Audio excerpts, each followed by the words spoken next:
Joe has sent a message about procrastination.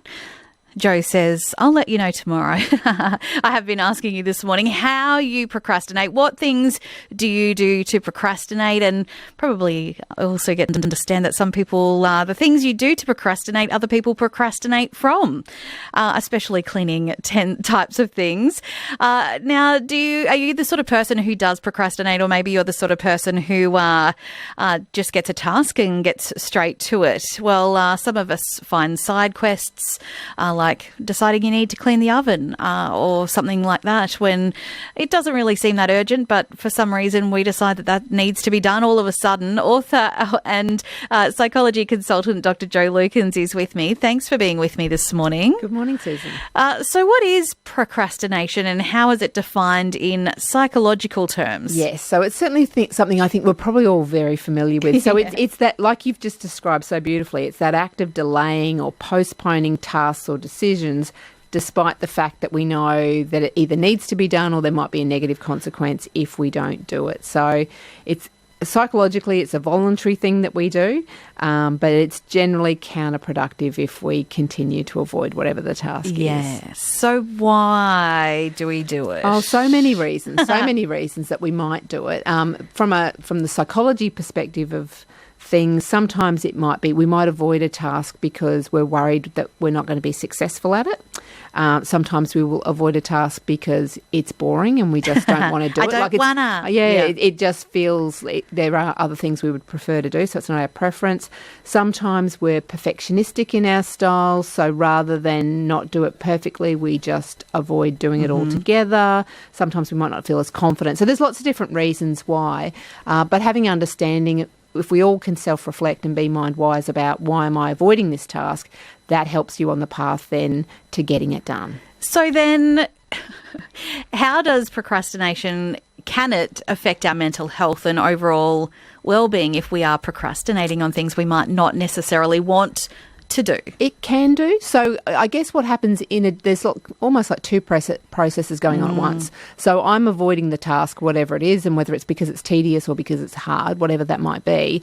So whilst I'm avoiding it, I'm also somewhat aware that I'm avoiding it, and so then I'm judging myself because of it. Yeah. So it's that judgment piece that then we feel guilty, or we feel ashamed, or we feel anxious about it, or maybe we just feel overwhelmed, and that's why we're not doing things. So it's very often the case that in addition to whatever's happening with the task, if this makes sense, there's also a whole psychological commentary going on that then makes us feel a bit yuck with it all. It's so the little angel and devil on the shoulder. You need to do this. No, you don't. That's do this right. first. And if you don't do it, then you're a bad human. You know, it's that extra level of judgment that sometimes we put on top of it. It's very true. You're hearing from psychology consultant Dr. Joe Lukens. So what techniques can we use to combat procrastination in our daily lives? There's there's quite a few actually that we can do, and if you jump online you'll find lots of versions on your phone and so forth, but a method that often gets described as one called the Pomodoro method, which is the idea that you have a set period of time. So rather than saying I've got to do this job and task, whatever it is, and it's going to take me an hour and a half, you know, that's a long time. Yes. So what you do is you might break that down into a smaller component, say 15 minutes or 25 minutes, and you literally set a timer and go, well, I'm just going to work on this for 15 minutes because I can do 15 minutes of the task, and then you give yourself a break. Yes.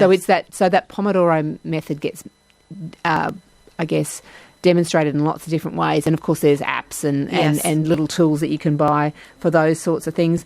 Being clear on what you want to achieve is also going to be important. So having some clear goals and maybe some accountability factors are some of those other things that can help in those initial stages of overcoming procrastination. So you mentioned the Pomodoro method. Is the swallow the frog concept one of those similar approaches to help us avoid procrastination? Whereas, you know, if you've got to swallow the frog today, if you put it off to the end of the day, you've got to think about swallowing the frog all day. Or, yes.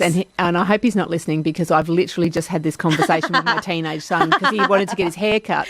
And then all of a sudden he didn't want to get it done. And he said, no, I'll do it on Monday. And I said, mate, if you don't feel like doing it now, you're going to feel even less like doing it come Monday. And so whilst not everyone needs to listen into my family conversations, that's exactly what we were dealing with, is that notion of, you know, sometimes doing the less palatable thing early in the day Yes. or first up, because otherwise you do. And then you're clear of it. Yeah, that's right. And usually the other thing that we find with it is that it's not as unpleasant once Yeah. we get into it, once we get started. And the satisfaction once it's done Yeah. is well worth it. And it's built up to be much more than what it really needs to be. Absolutely. So what sorts of things, what sorts of tools are there that we can maybe use to help us or reduce our procrastination tendency? Yeah, so there, as I said before, there's a number of apps and so forth. So sometimes there's like scheduling software that you can get, and it depends on what you're doing and how complex that you want that to be.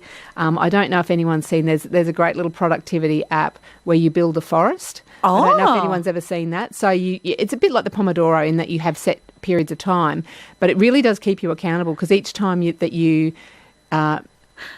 get the study I'm done, very say, or intrigued. you build the tree in your forest. Okay. But it's quite like there's a bit of a carrot and a stick with this. So you either build trees, or if you don't do the work, then you kill a tree. And no one wants to kill a tree, do they? So it's this notion that you build a forest, but it's community as well. So you can share your forest with others. So, Right. so there's that gamification Yes. of getting things done is, I guess, what sits at the essence of it. And there's probably lots of And it sounds like if there's other people, there's the whole idea of body doubling as well. Absolutely, with it. absolutely. So, and I guess I was talking to a university student about this who was showing me very proudly their forest, but then saying that he had actually messaged his friend only the day before and said, "Mate, what's happening with your trees?" So we have those methods as well. So they make a big, they're very helpful. How are your trees doing? I Yeah. love that. Psychology expert Dr. Jo Lukens, thank you very much for that. And thanks for not procrastinating coming in today. Always happy to come in. Thanks, Thanks, Susan.